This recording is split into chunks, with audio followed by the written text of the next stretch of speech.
Hello again. This is Dave. I'm sorry it takes so long to get these episodes, but it's very draining and it takes me off of my job. But um, here we go. I'm going to call this right now episode 2, just to get it in the order of the medical thing.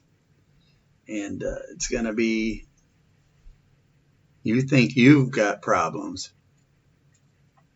It's going to be the title for now. So my doctor referred me to this foot doctor. It's the one that wrote "In Walks a Man" on the first sentence of the first page of my file. My files are still in storage. It just kills me every time I try to go get them. I just start hyperventilating and it's just crazy. So I go in to the doctor's office and I'm sitting there and she walks in and I told her I tripped over my dog. And it was like 6 weeks before. And the doctor did what they all do. They put you in a boot for a couple weeks and take an x-ray or two and see if the swelling go down. Well, I went back a couple weeks later, I think, and it was still swollen and the x-rays didn't show anything, which I don't think you can see tendons on an x-ray anyway, but I don't know. She's the doctor. So she said, try it a couple more weeks, and then if it's not better, we'll take an MRI. So I went back, and it still wasn't any better, so I had the MRI done. And then I go back, and the doctor says, I'm going to need surgery for the torn tendon. Now, I never saw the MRI or the results. I just took the doctor's word for it because they're the doctor, right? So the doctor does the surgery, and I wake up, and she says, everything went fine. So now I've been off work for like a month. And there's a whole story of what's going on behind that, the monetary costs and everything else. But I'm just going to stick here with the medical stuff. Because, like I said, I don't know how much time I've got. I'm running out of meds. I'm going to have to go see a doctor to get some more. It's Asacol. I had some that's 10 years old. But I really think that's the only reason I'm alive right now. It's because I was taking that. And now Asacol costs like $600 a month, I think, just to get it. And that's with the medical, these medical cards. So, all right, let me get back to this. No, I go back and the doctor takes the cast off. Well, it's like 5 stitches in the middle that aren't healed yet, and everything else was. So she wrapped it up, said, come back in a week or two, and we'll take it off again. So I came back, and it was opened a little more. So I go back, and it's been a few weeks now, and the doctor takes the bandage off, and it's worse. And the doctor yells at me, what are you doing? Are you keeping your foot up? It's like, okay, now I'm getting a little upset because she never told me to keep my foot up in the first place. So I never had to do that the last time with my foot when that guy broke my ankle, and it healed right up. So then she says, I think you're not getting good blood flow to the wound. So I'm pretty sure she took another x-ray, which I really doubt can see veins. If it can't see tendons, and I don't know. I thought they just saw bones, but it's something they all do, these doctors. And then she says, your foot has probably forgotten how to heal itself. So we're going to have to do is debride it. That's what we're going to have to do. We're going to have to take a knife or something. I can't remember what she said. Scalpel. And scrape it until your brain realizes it and starts healing it. It doesn't remember that it's there, is basically what she said. So I said, I've been off for over 2 months and I'm really not making much money being off of work. It's starting to affect my finances. You have to understand that, say you got a household income of $80,000. Well, now all of a sudden you're only getting like $62,000. But the same bills, they keep coming in. Your car payments, your house payment, everything like that. And the doctor says, you think you have problems? They're trying to foreclose on my house because I was sending 2 payments to the same account instead of a payment to each account because they have 2 loans. And I'm thinking, that just sounds like you're stupid. And what's that got to do with me not being able to pay my bills? But I didn't say anything. So the doctor said, I'm sending you to the rehab department for debridings. And a few days later, I go down to the rehab department, and one of the young women there takes me into this room where there's like 10 humongous whirlpool tubs. So she says, take your shoe and sock off and roll up your pant leg and put your foot in here for a while. So I put my foot in there, and she comes back in a little while and puts this stuff on it that she says it'll numb it. So I'm sitting there, and she's got like a scalpel, and she starts scraping at the wound. And she's talking about her boyfriend is in like sports medicine, and she's going to get into sports medicine, and this and that. And then she finally looks up at me and sees I'm wincing in pain. She said, oh, is that hurting? I can stop. And I said, it's not feeling too good. And she said, well, we'll stop for now. So I go back several times and get different girls every time, but they're all the same. They all start telling me these long stories, which is fine. I don't mind people telling me their stories. That's why I like being an Uber and Lyft driver. I like hearing other people's stories. But all this time they're talking to me, I'm trying to hold back the pain because it hurts like hell. That whatever they put on it was not helping at all. And again, I look at, then I look up and say, sorry, is that hurting? She would say, all these girls. And I said, do whatever you have to close this wound. I can't afford it anymore.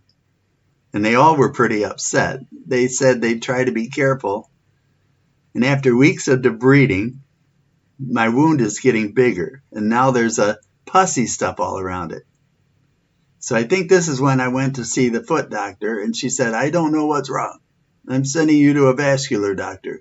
I don't think you have good blood flow to your wound. And that's why it's not healing. And I think she took another x-ray. I'm not sure. They like to take x-rays. It's good to pad the bill. But I go in to see this vascular doctor, and I'm sitting in the room, and she comes in, and I'd also like to say right here that I always stand up and shake the doctor's hand every single time to show respect. I've always done that with every doctor. It's just how I deal with people. I respect people. So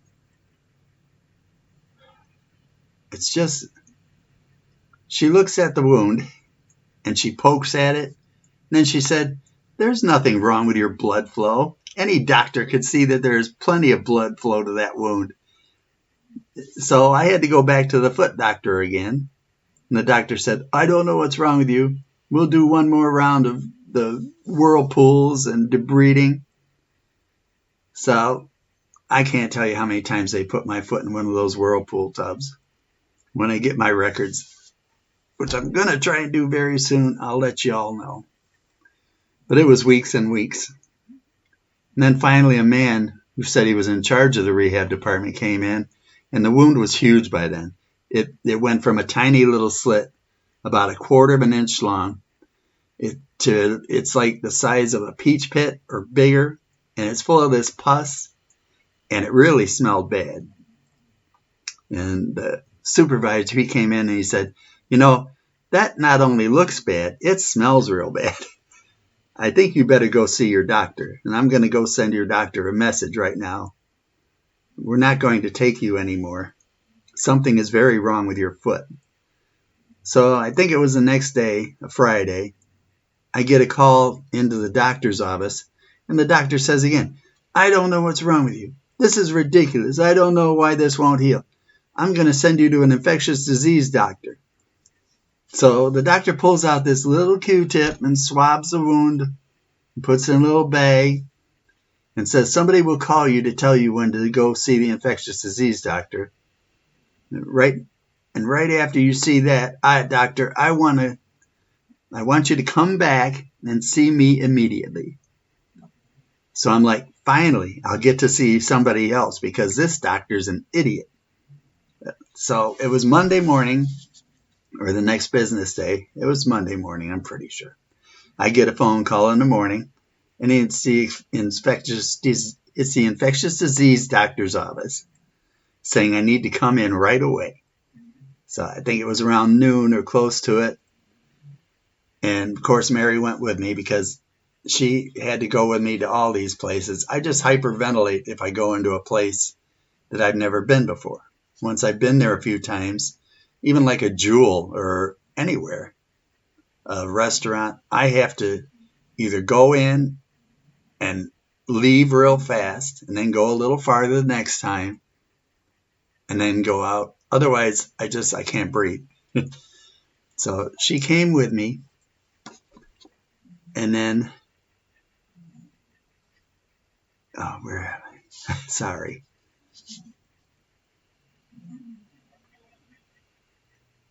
All right. So we go into the infectious disease doctor's office, and the doctor comes in and sits down and says, everything that other doctor did to you was wrong. The doctor did nothing right from the start. You have a MRSA infection. And I said, well, at least it's good to find out what it is, finally. And the doctor said, this is not good. You have had this for a long time. If it gets to your brain, you're dead. If it gets to your heart, you're dead. If it gets in your lungs, you're dead. So I said, well, what can we do about it? And the doctor said, well, I'm going to get you in to have a PICC line put in your arm. And that's so that you can give intravenous stuff to yourself. And she said, you're going to give yourself vancomycin doses to help kill this bacteria. I said, good. I'm glad, that we got something we can do. And she's still mad at the other doctor. She said, it's the strongest medicine there is. If it gets in your brain, you're dead. If it gets in your heart, you're dead. If it gets in your lungs, you're dead. So we're going to have to put this in right away, and you're going to give these to yourself at home. And the minute you see blood in your stool, stop taking it and call me right away. So it's like, okay, I'm freaking out now. Mary's freaking out. So she goes. She said she's going to get me an appointment right away to get that put in my arm at the hospital. And I'm thinking all these times I was put in that those whirlpool tubs, with the MRSA infection oozing out of my foot. And it's like, how many other people could have got MRSA or probably got MRSA from going in those same tubs at that rehab department? It's just unbelievable. So she comes in and says, I'll get a phone call when they can get me in. And then I think a nurse came in and told her I had an appointment for like 3:45 the next afternoon. And she said, that's unacceptable. She told me I should go and I would get a phone call. So she storms out, and Mary and I get up, and when we go out in the hallway, you could see her on the phone screaming at somebody on the other end, saying it's like unacceptable. And the doctors, I said, I need this put in immediately. We just kept walking while the doctor continued to yell at the person. So we live pretty close to the clinic. So we get home, and about a half hour, I get a phone call. It's the nurse on the other end, and she says I have an appointment at like 6 in the morning, and I'm supposed to be there. So what they did was they put me in the front of everybody else. that was coming in that day. It's like I go in the next morning, Mary and I, and even the assistants and everybody could not believe that the doctor got me in first thing in the morning before everybody else. They were all just saying how the doctor was yelling at him and everything.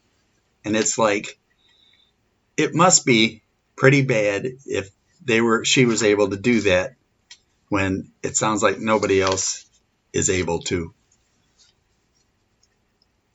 So I get the PICC line put in my arm.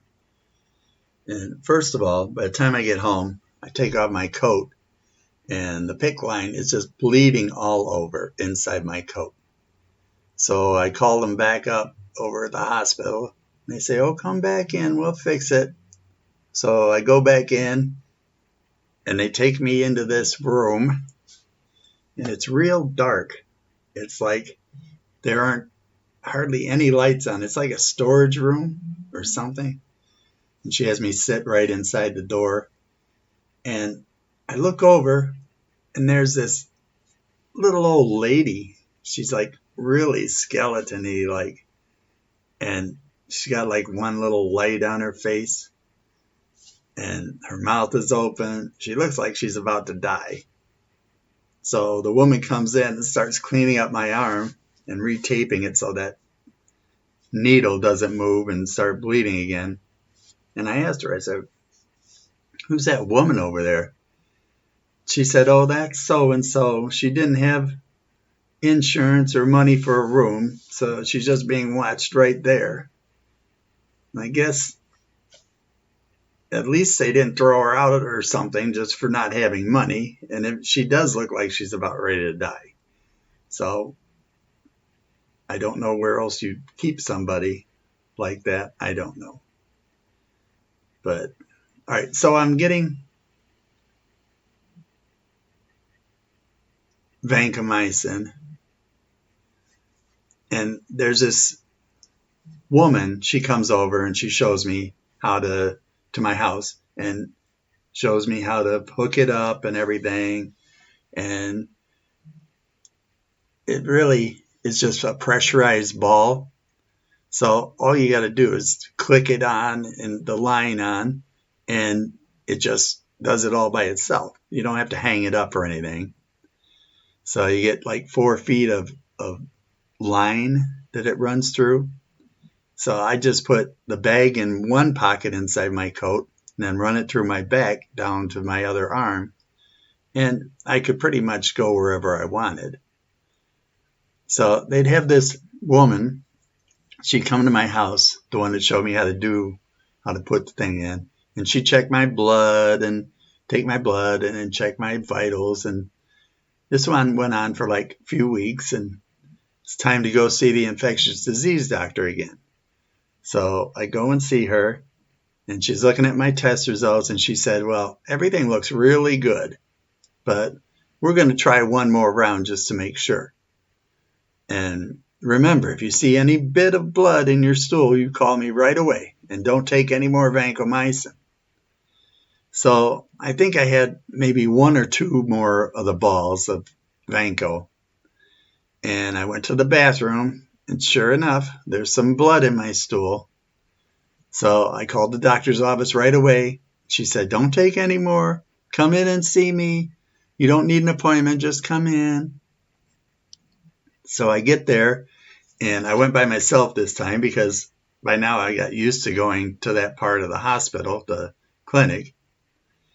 So I didn't need Mary to come. And once I get there, it's like I go and I see her in the hallway, and I come up to her, and she says, well, I'm done with you, or I've done all I can do. And she hands me this piece of paper and said, here, this is the name of a plastic surgeon. He can help you close that wound. And I don't think she gave me a prescription or anything. I'm pretty sure it was just that piece of paper. And then she just walked away. Never saw her again. Nothing. It's just amazing when I look back at how nonchalant she was with what she did to me. But I didn't realize at the time, but I do now. And That's all I got to say for now. Thanks.